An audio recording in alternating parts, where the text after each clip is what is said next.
deuxième laa fa jël. En tout cas 98% des localités du sud des 3 régions ba ci Tamba ak Kédougou 90% wala lu ko ëpp fu ma jëlul premier j'étais deuxième. Ça veut dire quoi? Ça veut dire qu'on a une assise politique réelle et très forte dans le sud.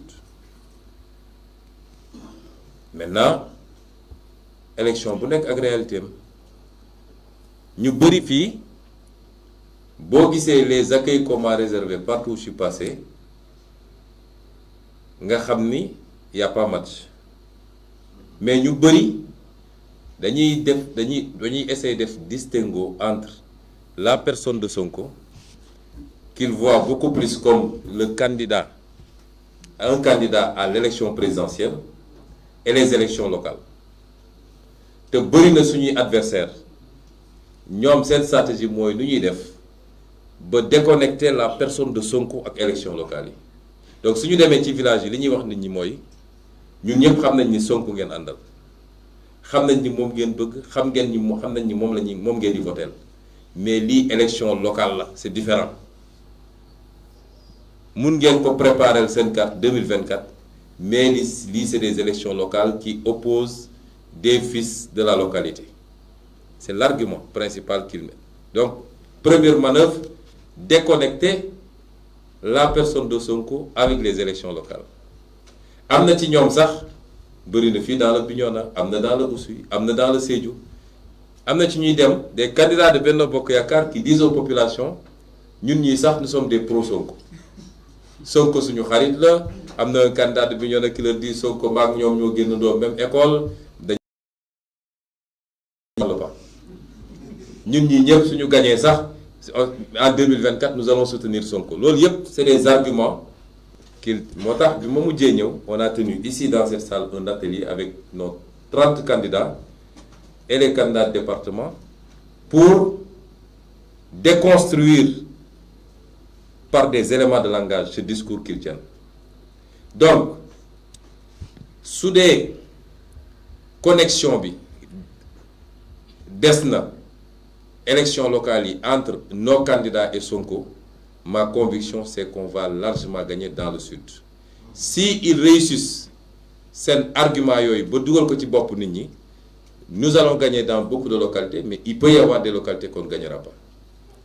Donc c'est ça l'objet de l'essence de la campagne. Moo tax partout où je suis passé li ma wax nit ñi te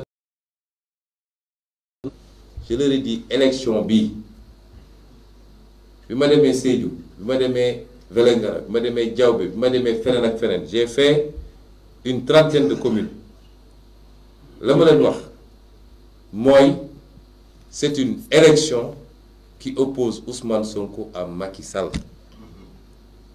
Ousmane Sonko a ses candidats, Macky Sall a ses candidats. C'est une élection qui oppose Yewwi Askan Wi avec tous ses leaders Cheikh Tidiane Dièye, Khalifa Sall, Aïda Mbodj, Guirassy keneen ak keneen Gakou à Macky Sall. Ku yaakaar ni en tout cas si ça concerne ce qui concerne Ousmane Sonko ku yaakaar ni mën nga yóbbu Ousmane Sonko au palais en 2024 mais que tu n'es pas prêt à lui donner ta carte en 2022 da ngay nax sa bopp. Élection yi c'est connecté. C'est connecté. Les résultats de 2022 local bi mooy déteindre ci législative juin 2022 mooy déterminer ce qui va se passer en 2024. Kon candidat Benno Bokk Yaakaar bu nit voter ak noo ko jege-jege mun na doon sa papa sa yaay sa frère noo ko jege-jege si tu votes pour lui tu as voté pour Macky Sall. Candidat Yewwi Askan Wi bu nit voter tu as voté pour Ousmane Sonko. Moi c'est ce que je dis aux gens, c'est clair et simple. Casamance nag xam naa seen yéene ci ñun Macky Sall yaakaar na ni Casamance ni mu lancé Ousmane Sonko en me donnant une très grande victoire en 2019 particulièrement la région de Ziguinchor noonu la mën a casser Ousmane Sonko et il a raison.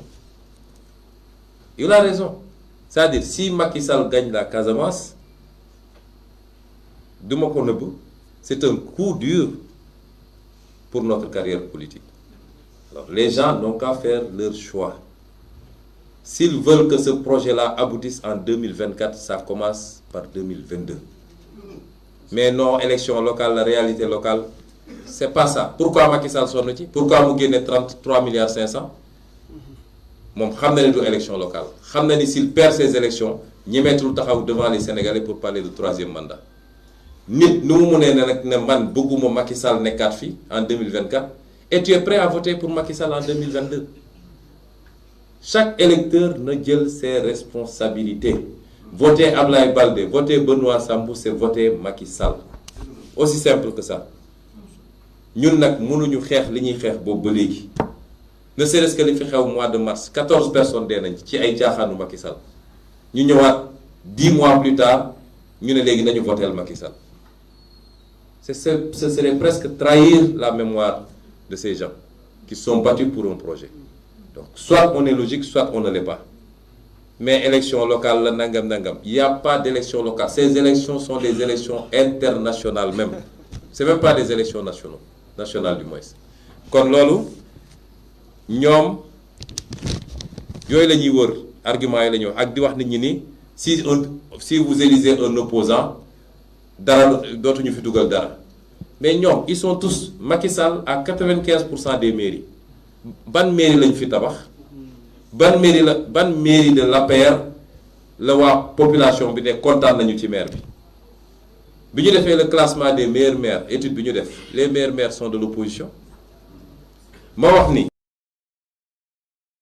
tableau bi mooy tout ce qu'on a promis à Ziguinchor mi ngi nii 90% yi ce n'est pas la commune mi ngi nii soo seetee 90% yi lan nga ciy gis PACASEN Promoville BAD loolu weex na ñuul na dafay ñëw ñun lu ñu leen di andi nag mooy loolu nañ ko teg fële moi en tant que candidat maire lan laa andi ci sama xalaat loo xam ne ce sera un plus mais toog rek un maire toog rek naan waaye on m'a promis le PACASEN on m'a promis loolu mooy ban maire incapable d'envisager et de proposer alors